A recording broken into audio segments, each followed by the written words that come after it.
Motherhood is a beautiful journey from discovering you're pregnant until that moment when you leave the hospital with your healthy baby. But what happens in between? What happens when it doesn't come as easily as you expected after marriage? I never thought, not having a kid was ever going to be like a life challenge. I'd never seen fertility issue as something that would ever be a concern to me. I remember the first injection that I had. Yeah. I remember calling my mom. She was on video call with me and she was talking about how she knows that she serves a living God. This journey was going to bring me pain. Today, we'll be unpacking all of that, unpacking some stories of our ETC journey from trying to conceive to a big miracle. And then I got pregnant and I was like, oh my God, God has answered my prayer. I was very excited. And I found out on my birthday in 2021. So it was like double blessing, that kind of thing. Like 4 weeks later, I start bleeding. What happens when you're being questioned, what's going on? When are you going to give us that baby? That can be definitely traumatizing for most. I feel like that's the worst day of my life. Worst day because I felt very worthless. Let me just do this thing so that people will not say that I did not try. Yes. At that point, because for them to tell you that nothing is going to come out if they give you injections for days, your best option is donor eggs.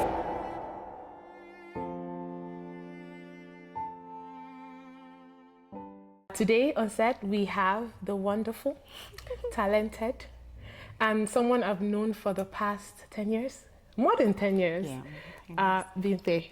Hi. Hi, Bimpe. How are you? I'm good.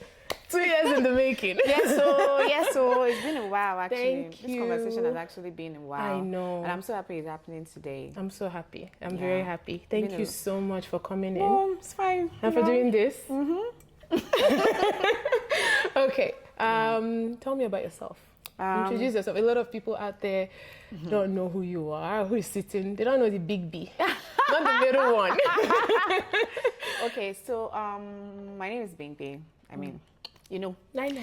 And I am the firstborn of a family of 5.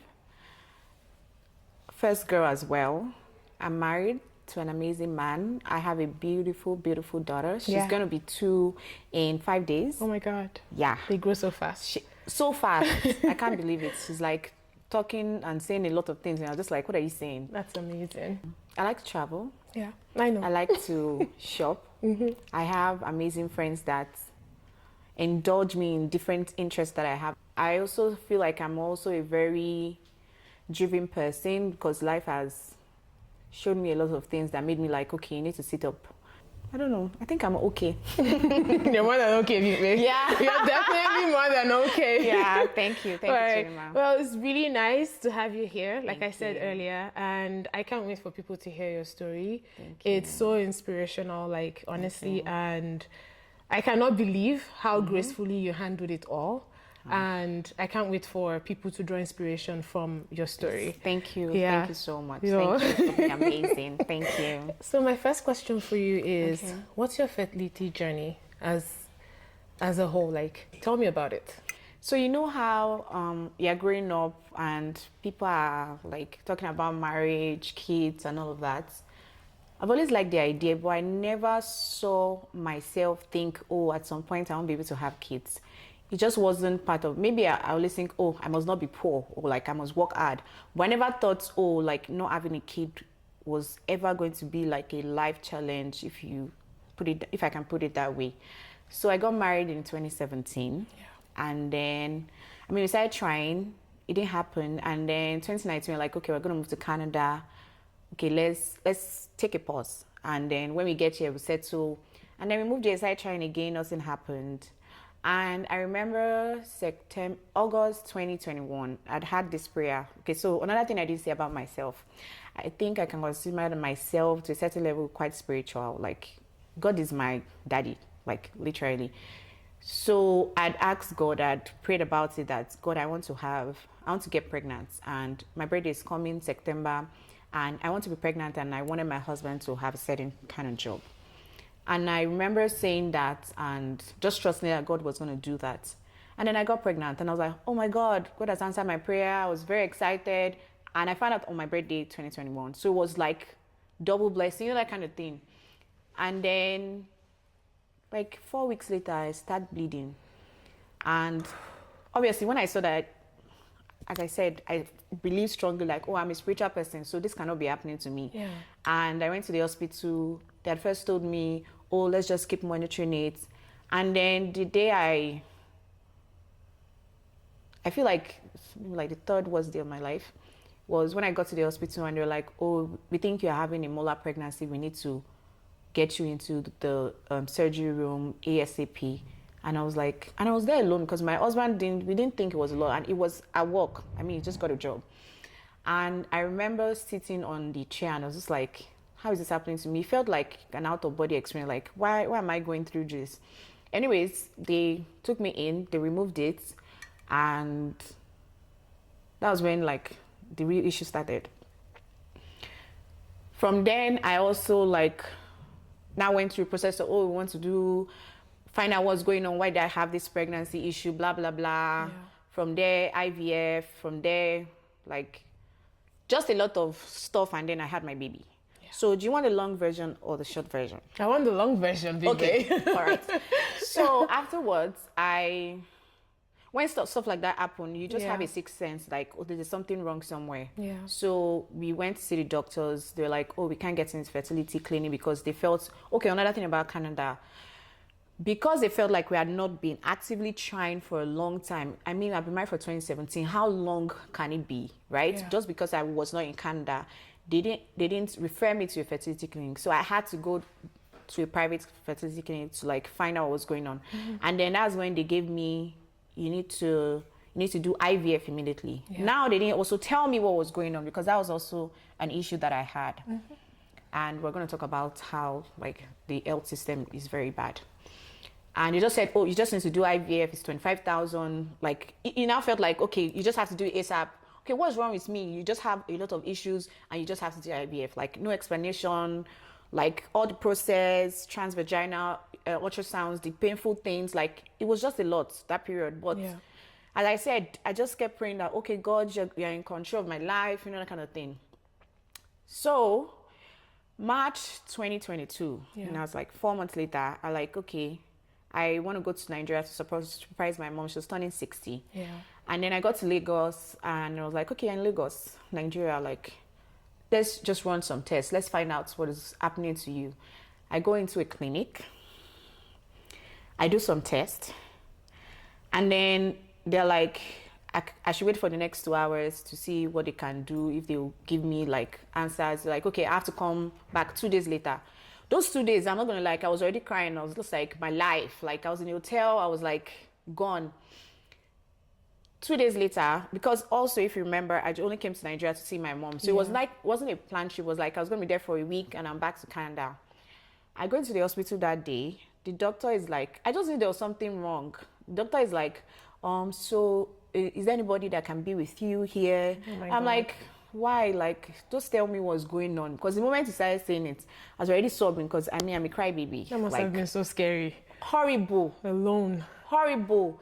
Anyways, I called my mom. Yeah. And like, she was on call and they're like, okay, so you have something called low ovarian reserve. And I was like, I've never heard that word in my life. I read a lot. Yeah. So I was like, what the hell is that? What is low ovarian reserve? Like, what does that even mean? And they now explained that, okay, your reproductive system is acting like you're 50. I just started crying. Because if you're 50, like the possibility of you having a kid on your own conceiving is like 0 to none. And with your results, the only option that we think is donor eggs. Also, I've been seeing a lot about fertility, but like donor eggs, what is donor eggs? Like where are they getting the eggs from? Like, do you get? I can imagine. And I remember that trip because the hospital was in Ikeja, and from Ikeja to VI, I was in the Uber. I cried. Even the Uber guy was like, "What's going on?" I cried from Ikeja to VI. I got into my hotel. I was crying. My mom was calling me. She came. She was like, "What's going on?" I tell her, and I'm just like, I'm not going to have any child again in my life, mommy. I'm done. Who did I offend? I'm a good girl. Who did I like? It was horrible. I'm not gonna lie. Like, the fact that I'm smiling about it, obviously, is because I have my daughter now. But like, thinking about that day, I feel like that's the worst day of my life. Worst day, because that was when I felt very worthless. I felt like, okay, so at the end of the day, like the way you are from head to toe now, like you Like cannot the have door a was child. shut Like, on yes, you. like, because to me too, I'd never seen fertility issue as something that would ever be a concern to me. Like, you know, we talk about different things. I want to Yeah. marry. A lot of times, you just say want to marry. We never think, oh, having a child is going to be that thing that will break you, that will make you feel less than, will make you feel like this ache. And you know that if you look at it realistically, it's only you that can give yourself a baby, at least to a certain point. Like, even though now I understand better. So after that period, I was like, okay, I'm going to go back to Canada. And then I had a doctor friend, and I sent the message that, oh, they said I can't have a kid of my own. Like, what are the results? I sent it like, oh, wow, this is bad. Now, to bring it in the fertility terms, like there's something called AMH, FSH, and all of that. Your hormone levels, the number of eggs a woman produces, like releases in a month, is 1. Yeah. Now, if you do stimulation, maybe through IVF, they can do like 20 eggs and they can extract and all of that. Yeah. So with those results, it showed that even if they stimulate me, they're not going to get anything. That means my body, my ovaries that are meant to produce eggs, have completely shut off. Oh my God. That was literally like, that's the summary of low ovarian reserve. Like, you don't have anything going on for you, like nothing. So they now said, okay, you know what? Let's just see if, let's try, because there are some outliers that they've had these results, and we stimulated them for a certain number of days, and they were able to get maybe 1 or 2 or 3 and then transfer. And then that's when I also found out that my fibroids were not just tiny fibroids, they were actually massive fibroids. So it was a case of me going to do MRIs, doing like lots of tests and all of that alone. Remember, my husband is in Canada, because I just came for my mom's birthday. And then we did that. The results came out, and they're like, okay, you know what? Instead of doing a full-on fibroid surgery, open surgery, let's just do hysterectomy. Like, hysterectomy, like you just they put the script and camera into my uterus, and then they swiped my walls to be sure that there's nothing inside, because they could see some things inside. So anyways, I pushed my flight ticket. I'm like, okay, I'm gonna sit here. I do that procedure. They come out to say, okay, no fibroids, but we saw a lot of polyps. And then they removed that, declared that, like, every other thing, we're gonna leave it. Let's go in to do the IVF. Now, IVF in Nigeria is obviously way cheaper than doing here. Like, it's 25,000 here. Then it was about 2 million that we did it then. And that doesn't even include the medication. Yes, and exactly. Yeah. And for me then, I wasn't thinking about, what's that word to use? My faith was like, you know what? Let me just do this thing. Like, so that people will not say that I did not try. Yeah. At that point, because for them to tell you that nothing is going to come out if they like give you injections for days, like your best option is donor eggs. So now donor eggs can be someone else, not a relative, or a relative. It could have been my sister. My sister had actually, that was also something that period I was just like, my sister had actually said that, you know what, she could give me my eggs, and then I now use my that was an option. The other option was like, the clinic basically gave us like a bunch of options of what we wanted to do. Yeah. So we paid for the procedure, and then it was a lot, because when you are doing those things, I remember the first injection that I had. Yeah. I remember calling my mom. She was on video call with me, and she was talking about how she knows that she serves a living God. If this journey was going to bring me pain, that like things should just not work at this point, but that if there was a lesson that was going to follow through it, that it should work. So that first injection, and I also thank God for the friends that as I said, I have amazing friends. Yeah.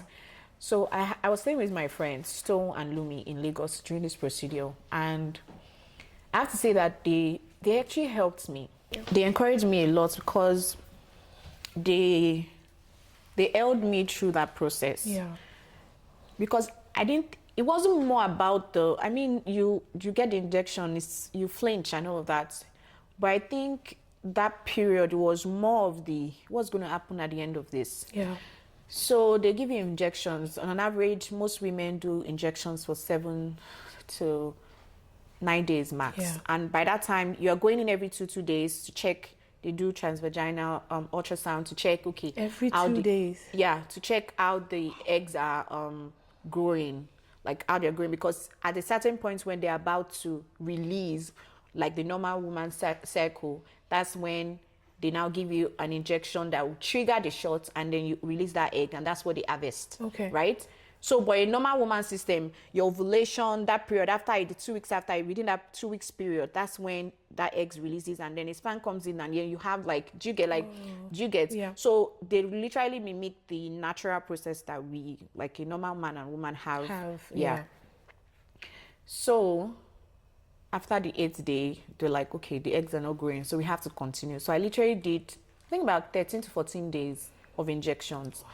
And guess what? An average woman, 30, 33, you're doing that injection, you're of good health. At least they should be able to get like 20 to 25, 30 eggs. Yeah. At that point, they were seeing 8 cells. By the time we did the trigger shot and I went in to extract, they only got 2. 14 days of injections and they only got 2. So at that point, I was just like, you know what? I've been praying for twins. I've been praying that, okay, you know what? God is going to do this, blah, blah, blah. They extracted 2. Now it's meant to thaw, and then like the blast, day 5 or day 3. So we had said we're going to wait till day 5 when like the embryos are like fully formed, because then my husband had come like a week before, like the week I started the injections, right? And they had used like a sperm, they've done all of that to create an embryo. By the day 3, the doctor calls me like, we think you need to do it today because you just have 2. We don't know if this is going to survive to the 5th day. So it's best we do this insemination now. I go in, I do it. I have a very tight cervix. Okay. So imagine all of these transvaginal procedures with that kind of pain. For every transvaginal, I have pain, like a lot of pain. So like, you are doing this constantly, the hope of, okay, am I going to get pregnant? And then they put it in, you are going through pain. They had to sedate me because I was in excruciating pain. Now, the worst part of the IVF process is the 2 weeks wait. Because, yeah, they put it inside, but at the end of the day, it's God that makes those eggs to click on your uterus walls. If they don't stick, Nothing. you just see a period or something, and then that's it. Okay, let me rewind. After I lost that pregnancy, I stopped seeing my period. And that was another reason why they had said that, okay, donor eggs was the only option, because it felt like my reproductive system just shut down. We don't know what caused it, because, I mean, I'd had a relatively okay period, like flow and all of that for the past, do you get? So 2 weeks we're waiting, they'll tell you, oh, no stress, blah, blah, you can walk around the house. Yeah. Obviously, we are praying and all of that. And then I remember 2 days before we're meant to get the results, because you're meant to go in to have like the results to know if you're pregnant or not. I had this very weird dream. And as I said, I'm very spiritual. And when I had the dream, I had woken up, I called my mom, I told her about the dream, and she was like, I should just pray about it. But I had this deep understanding that I was not pregnant, so I was not going to get pregnant. Like it was like that dream was just like, you're not going to have these babies. If you have these babies, they're going to be troubles for you.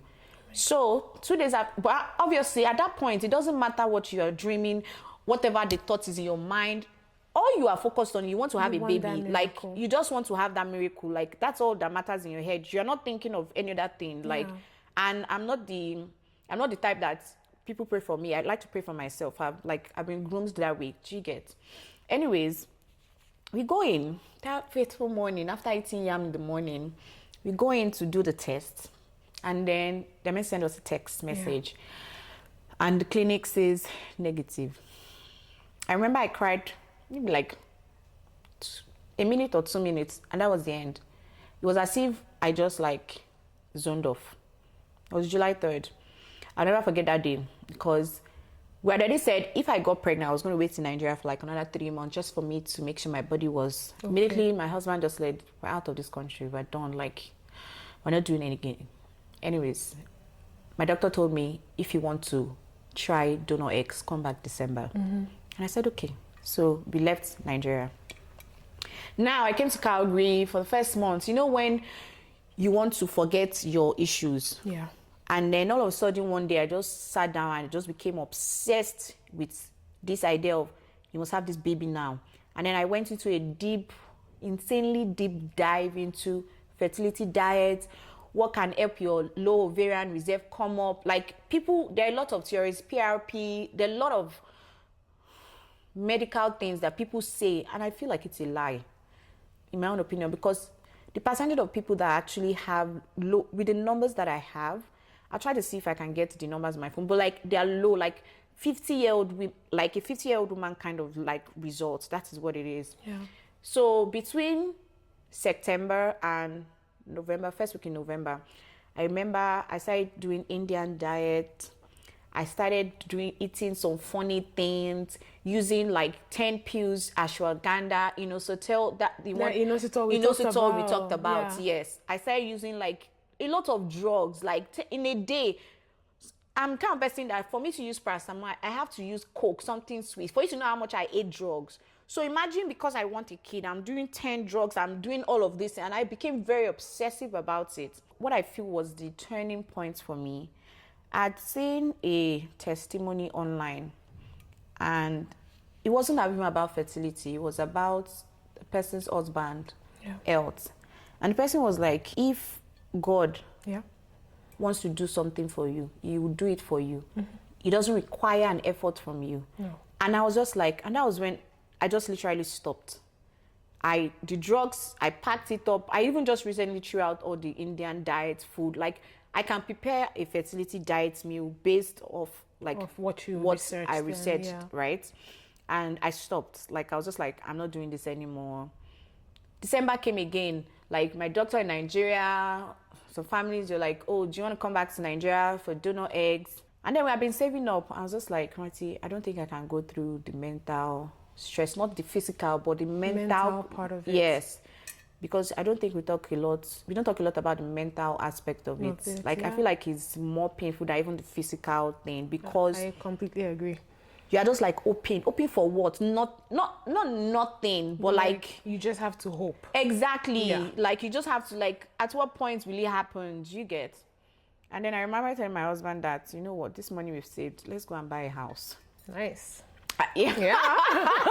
Like, let's go and buy a house. I remember we talked about it. I'm like, Bimpe, you can use the basement for your studio. Exactly. Like, I think we should just go and get a house. Yeah. Myself and my husband made a decision that, okay, instead of us going back to Nigeria to do donor eggs, because that was like the option, we're going to buy a house. And that was what we did. And I'm so happy we did that, because, girl, I'm happy you did. Anyways, January, I worship at Winners, right? Yeah. And they have this month-long thing where we pray for the year, like for the year. And I remember Oyedepo saying that during that period, we should not pray for our personal needs. Okay. They should pray for our friends and then ministry. So myself and my husband, that month, January 2023, that was all we did. And then like 10% pray for ourselves.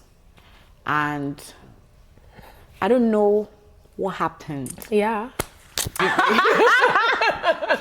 sometimes my mother is always asking that. I don't understand. So you guys were praying now. What happened? How did you get pregnant? Like 3 weeks after. So we were doing that, and I became ill. I was just always cold. And for me, I've always been very fragile. Like, any little stress, I'm like down. So for me, I just felt like, it's just stress, work. I'm just like, because honestly, I'd forgotten about like baby. Like, I mean, I'm praying about baby, but at that point, I'd gotten to a point where I had this resolution, like, okay, I might not have a baby, I might have a baby, but I know I'm not barren, right? Yeah. I know God has told me that I'm not barren, but like, obviously there are different things that you have in your head, but I still had that assurance that I was not barren. So I was like, okay. I was ill, and I remember my husband's uncle was like, shouldn't you go to the hospital and check what's wrong with you? Anyways, I go to my family doctor. My doctor was not available, so it was another doctor. So they're like, oh, I should pee. And honestly, imagine you are praying for something. Yeah. And you still do not even think that that's what is making you sick. sick. Because, I mean, 100%. I'd also not seen my period. Yeah. Now, this is me not seeing my period for over a year. Like, so how do you not see your period and then they're telling you don't have anything to grow as egg inside? Yeah. So why would you think pregnancy first? No, I thought I had a flu or something. Anyways, I do that. And then we go into the doctor, an Indian doctor. I remember him just entering. I'm like, he was about to say like, oh, and congratulations on your pregnancy. Oh my God. And that's the only thing I heard. He was talking, but you but I was like on the floor rolling, screaming, crying, and he was so worried. You know, this like they always don't know, like, what's going on? You don't want the pregnancy? I'm like, I want it. Like I was screaming. Oh my God. I didn't hear anything he said. And then we left his office. Yeah. And I was like, Auntie, where's the result? You're like, do we need the result? I'm like, are you okay? He said we're pregnant. Immediately, like I went straight to the No, we didn't go back. We went straight to the pharmacy. I got like 6 pregnancy test strips. We got home. I peed on everything. You're like, take 1, take 2, take 3. Was positive. And the funny thing is that at that point, apparently I was like, they said I was like 6 weeks pregnant, 6 weeks already. And I didn't even know. And another thing is, from that night, that's when morning sickness. That's when it starts. Yes. The moment you find out. Yes, the moment my head just like, until today, I still don't know how it happened. God. Yeah. Oh yeah. I mean, like, instead, like, do you get what I mean? Like, I know that it's God. I know. But like, that's how I got my beautiful shaming. And she's so beautiful. Yeah. Like her mama. Yeah.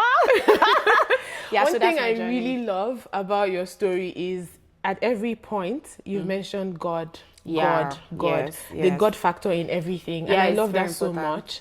So my question to you, honestly, is it can be easy. Yeah. It can't be as straightforward as, you know, I just prayed, I trusted God. It's not. So how did you handle it? Times when you're like, God, how far now? Like, it's me. Like, you said, do this, I did it. You said, be this way, I've been that way. So why is this not happening for me? How did you handle that? Okay, so I have an understanding that anytime something is happening to you, there's a reason for it. And is either God is the one trying to teach you a lesson, but God also would not do something like that in teaching you a lesson. He would allow some things, but he will not do something that would break you completely. I don't know how to explain it. Yeah. He said he will not give you more than you can handle. God felt like I can handle. I know a number of lessons, and we'll probably talk about that I learned during that journey. Yeah. I learned that my relationship with God should not be transactional.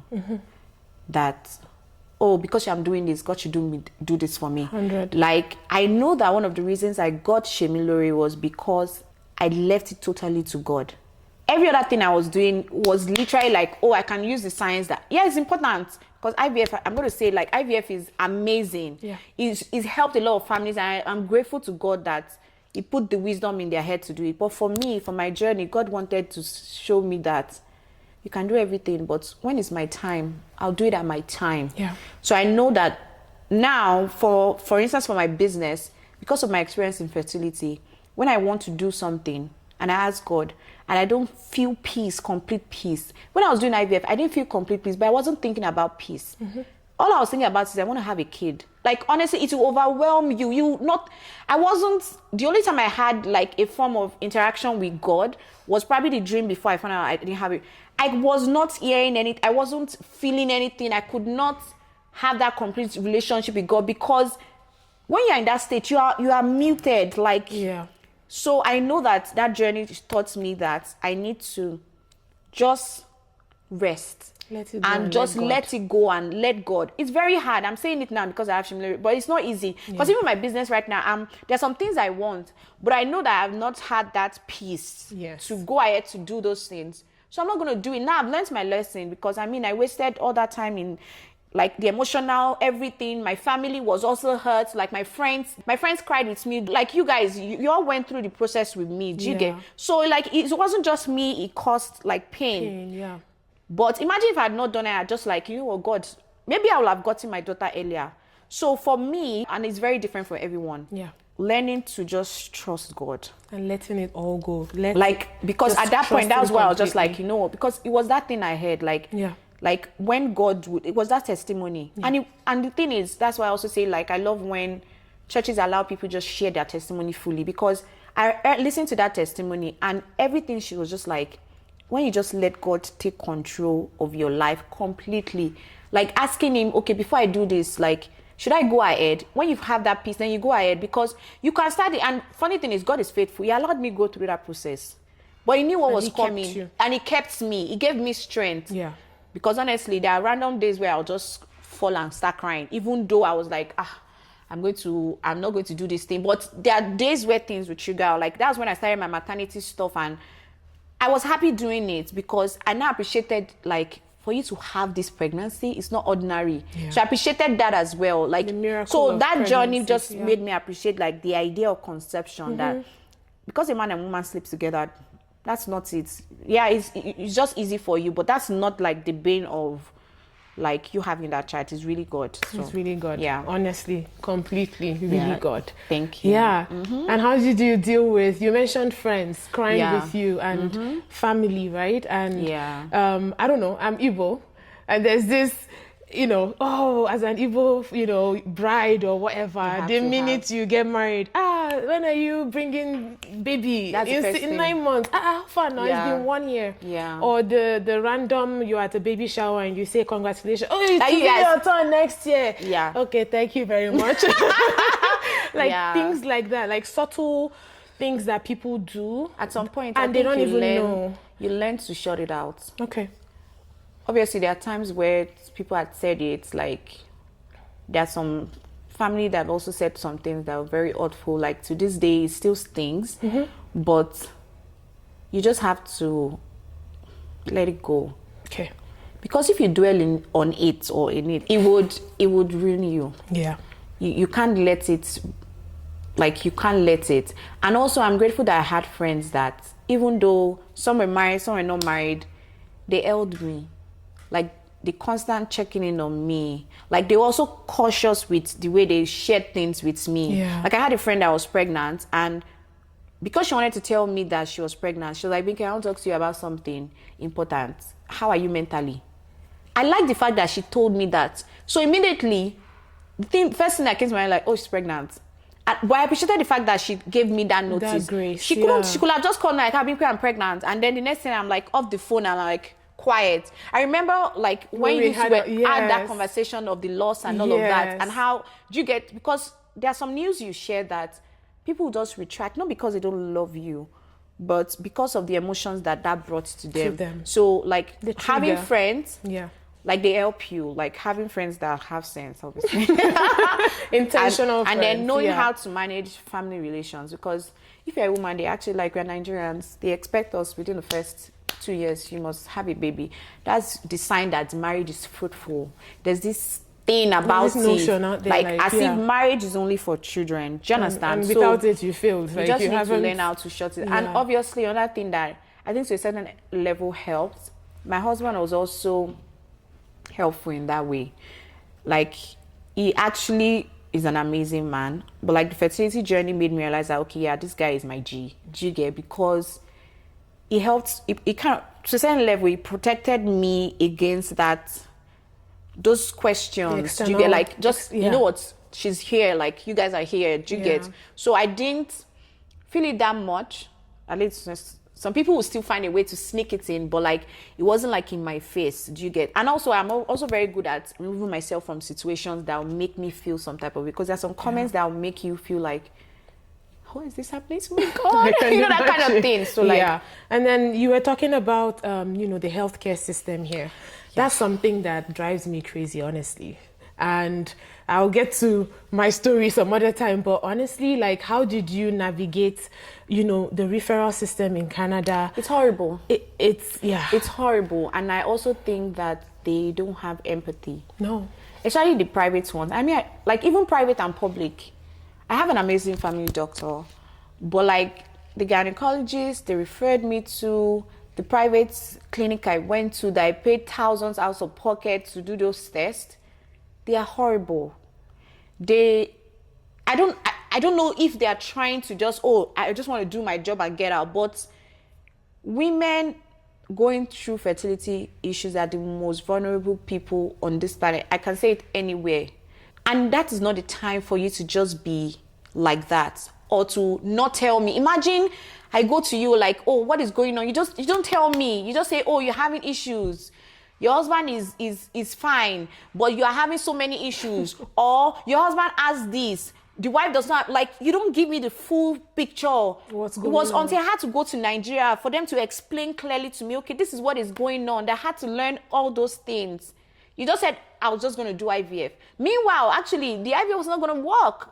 So is it about the money? So I think there has to be like a re-all or something, because that was not a good experience. Honestly. I even gave them, like, that clinic, for you to know how hurt I was. I gave them a review on Google. I don't write anything bad on Google because I own a business, right? You need to know. I had to write it that, like, empathy lost. Yeah.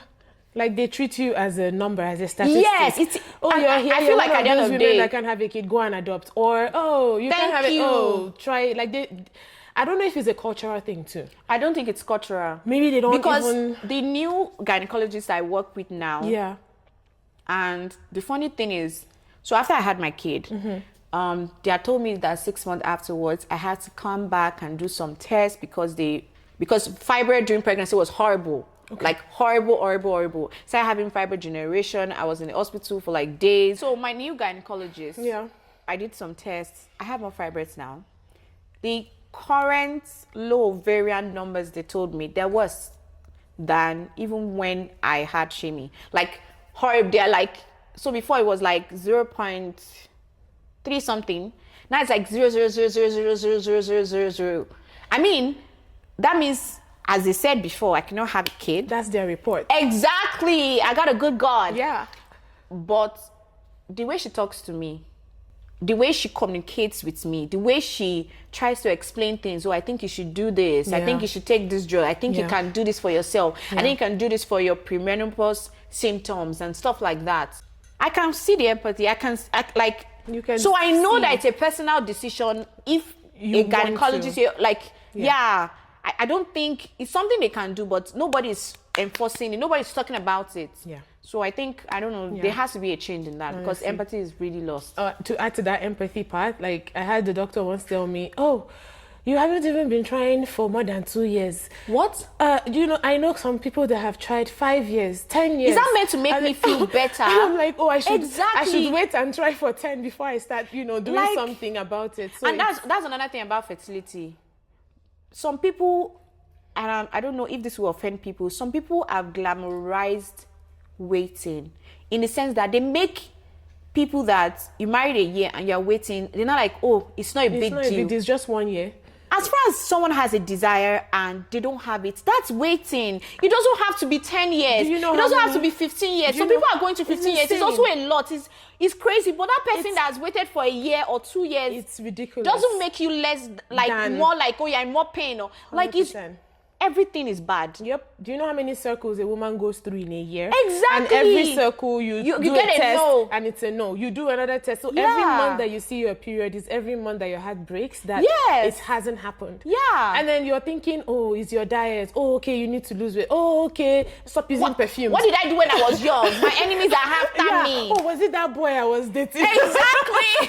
God. It's insane. Like, it's crazy. So I feel you, honestly. And I applaud you for holding strong with, like, your faith and trusting God and holding God strong. Like, that's, I think, something that if anyone watching this video will take away today is the fact that you cannot do it alone. Yeah. Like, you have to trust God, and not just halfway, like completely, all the way. Just let it go and, like, just cast it, at his feet and just relax. Yeah. Because, like, he won't do it when you're like, God. Also, I remember my new gynae also told me something. She was like, because when we talked, she's like, oh, you're a Christian. And she was like, she has also found out that when a lot of times when women conceive, it's at that point where they just let go and their body is relaxed. Like, your body needs to enter a certain level of, like, calmness for conception to happen. 100%. And I'm just like, how would a woman looking for a child get to that point? It's not possible. It's not possible. You just told how me. do you get to that point? It's not possible. Like, It's because hard. you're meant, like, everything is on fire. Yeah.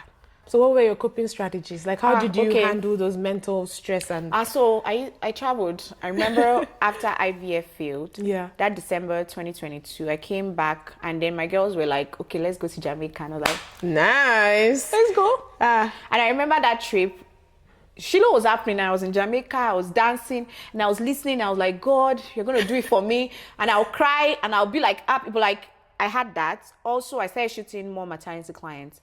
And for me, it was like, God, I'm shooting your miracle, because every pregnant man now, like I see, it's a miracle. Yeah.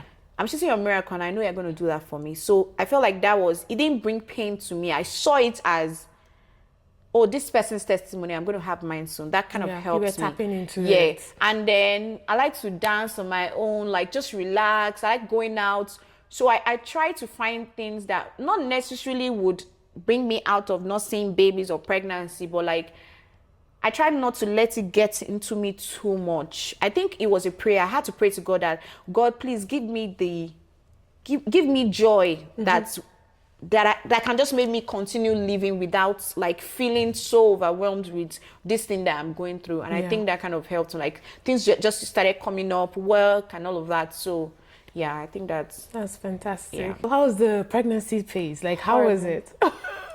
Morning sickness or everything?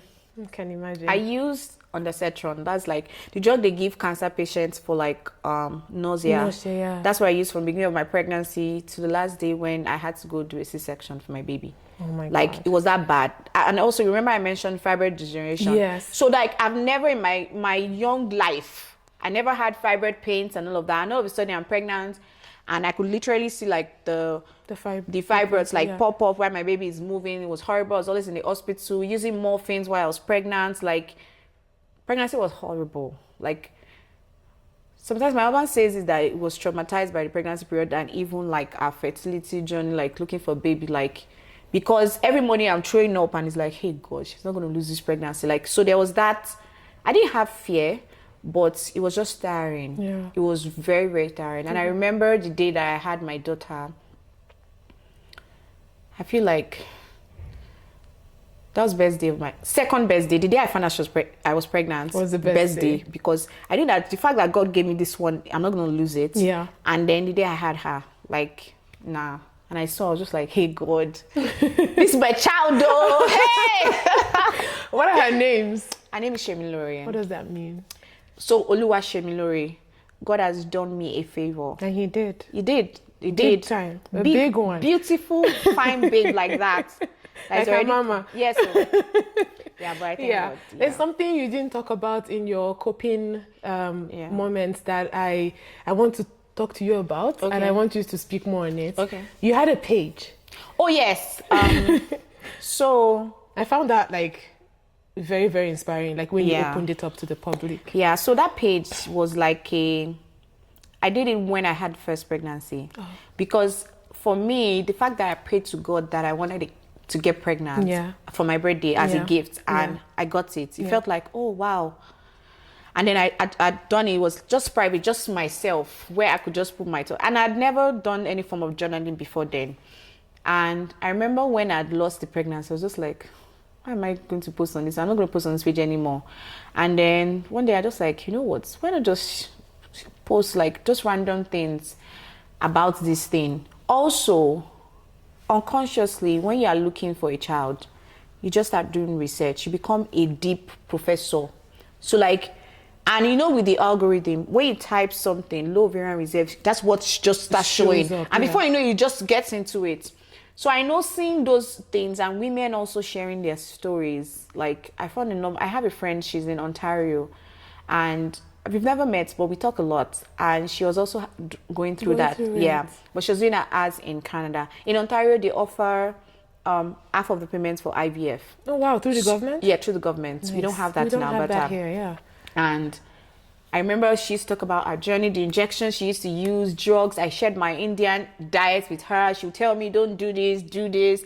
I started doing acupuncture, like, so like that people that I don't know from anywhere. Us having that conversation also helps me. So like me just writing about it. And now when I now had my baby, it was like, okay, should I just keep this private or not? And then I remember the testimony I had where it wasn't just about pregnancy, but something that inspired me. Yeah. And I remember when I posted, like a month after I had my baby, when I posted it, I can't count the number of messages that I got then of women now talking about their journey. Even people that I knew and I didn't know they were going through this. Because unfortunately for us, women, we don't share stuff. No. We don't talk. We just keep mute.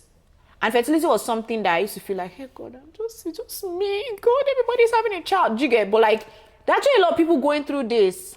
Secondary fertility, like a lot of people. I didn't even know, but it was because I could share my vulnerability that way. They were able to also share stuff. I also have some clients, thankfully, that they had seen my page and they had keyed into it, and then they're coming like, oh, I used your page to pray every night and I got pregnant. So like, anytime I hear things like that, I'm like, thank you, Jesus. Because I was able to build up their faith through my testimony, like someone did. So like, at the end, I don't think I shared too much because honestly, like, at the end of the day, we are just human. We are flesh. Yeah, and we need that community. We need to draw that faith from one another. Yeah, we do. Like, I know you shared about 2 of your clients with me that, you know, had their baby and you posted them. I think you did the mommy and me photo shoot to show them with their miracles afterwards. That's like so, like... we thank God. Yeah, we thank God. That's the summary of it all. We just thank God for it. Yeah. What would be one thing, like if you were to see yourself, a year, 5 years, 3 years ago? I know you touched on it briefly, but what would you tell you of then, and what would you also tell like someone out there that is going through this? How would you encourage them? So the first thing is, I don't know what their faith is, but they need to take God very seriously. Yeah. Number 2, they need to take God very seriously. Number 3, take God very seriously. Now, not taking God seriously in the form that, every day like scabashing, like, you just concentrate on God, not because of what you want. Just, you know that thing they say in the Bible, you shall serve the Lord your God, you bless your bread and water. Yeah. There shall none be barren among you. That was a word that like I used to use. And I used to do little things in the way I felt like it was a service. I joined the media units in my church. Just those few months between the time I came back from failed IVF to the time I got pregnant. And I just used to use that word like, God, I'm serving you. It's your word that says it. You say your word will not go back without performing that which you should do, right? So number 1, take God very seriously. Number 2, as I said, conception is not going to happen in a body that is not relaxed. So relax. It's very hard. Be doing massage every 2 weeks. Relax. Whatever you travel. can. So there's a thing fear does. Yeah. It creeps in at first, and you're like, hey, and then you try to move on with your life, and then it creeps in again, and it's deep. And the moment you enter deep into it, before you can pull it out, it will take a lot. Yeah. I know someone going through fertility right now, and you wouldn't know. I feel like she's a stronger person I know because she's gone through a lot. Yeah. But the way she's moving on with her life, I know the babies will come soon. Amen.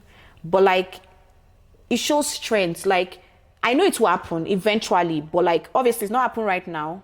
God has a reason for it. And for those that are not like believers and all of that, it will happen. Like, she's just trusting at his time. Yeah. So I think that's like second God's time. Like, just relax. Yeah. First one, God, just relax. The third one, it's very nasty. For people going through fertility, sex becomes an activity that is, we have to have sex in this period. Yes. Make it enjoyable. It's time. Baby, come. Yeah. And unfortunately, I can imagine. Men are not wired that way. It's an emotional thing that I feel like couples need to talk about more often. I feel like there should be couple therapy on fertility because couples need to, because I know that there was a time where it felt like, even though I wasn't seeing my period, I could picture the time my ovulation was, and I wanted to, okay, let's do this now around this period. And it felt more like a chore that needed to be done. And I know that it affected my relationship with my husband. So I know that that's something that couples, because fertility is not just the woman. It's also the man. a lot of men have fertility issues, and it's not even the woman. But that's another conversation another day. But like, the both of you just have to be on the same page. Myself and my husband are on the same page. If we're not praying together that January, I don't think we'll have gotten pregnant. We have to be on the same. You can't also be the only woman praying. You have to do it together. It's both of us that, and I mean, for us Nigerians, it's the husband's name that the child is usually. So like, the third one is like the couple. You need to have that good relationship in terms of like sex, in terms of communication with each other, in terms of like communion, like with God and all of that. It's very important. Enjoy your life. Don't just like, don't lose your marriage because you're trying to look for a child. Like those are the things that I think I would tell someone going through fertility. Yeah. Now that you touched on that topic, how are you able to maintain that relationship with your husband, and how was he throughout the process? Because like you mentioned, we forget that they are also dealing with the fertility themselves, and then they have to be strong for you. So how did you deal with that? My husband is my very good friend. Yeah, we are very close. So anytime we used to talk about it, we used to talk about it very casually. But the funny thing is, when he came from Canada to Nigeria to see me then, he had lost so much weight. And I was like, what's going on? Are you thinking? He's like, oh, he's not been sleeping. Wow. That he's been worried. And that was when I was just like, oh my God. Like, I can't be worried and you're also worried. I need someone to like rely on. But we always kept that line of communication. We are always talking to each other. We're always like, we're in this together. My husband told me that, okay, if you're not able to have a child, I'm okay with adoption, Bimpe. I'm even okay with just you alone. Like, he told me that more than probably 100 times throughout that period. So, unconscious, even though I don't want that also felt like a reassuring thing. That, you know what, Bimpe, let's just do this IVF. If he doesn't want, at least once he's okay with it. And also, there was also a time I was like, you know what, I know, because I also know that he genuinely wants kids. He loves kids. There was time I actually told him, like, I think you should go and look for someone that can have kids for you if I'm not going to have kids for you. Wow. We had that conversation. I was just like, are you okay? Did I marry you for kids? So I think also having that kind of partner helped. And just us, like, don't take life, take life seriously, but like, enjoy yourselves as like a couple. Don't forget that you guys were one. Like, you're in this thing together. You're friends, like boyfriend and girlfriend, their marriage. Like, your kids are like the after this scene. These kids are going to leave you. It's just me and this guy at the end of the day. You get so like, we should not forget that. Yeah, because it was honestly like in the Bible, it was husband and wife will become one. Exactly. It was never and the kids will become one. So and you for don't men, want to forget. They don't talk. Yes. They have a lot of questions, and that's another thing I like to ask questions like, are you okay? What's going on in your head? Like, talk to me. I need to know where your head is at, because that helps to know, okay, what are you thinking? Should we do this? Should not? Like, that communication, as I said earlier, like communication between you and your partner is key, because they can be drowning in so much. I didn't know my husband was having a lot of issues even while I was pregnant, because he was scared I was going to lose my pregnancy. Do you get? So all of that, because I was communicating with him, he was able to open up eventually to say that, okay, I'm worried, this is going to happen, this is going to happen. Eventually, we had our kid. Do you get? So opening that line of communication is very, very key, because the devil always tries. That communication is broken. Like, what else are we doing? Yeah. What else?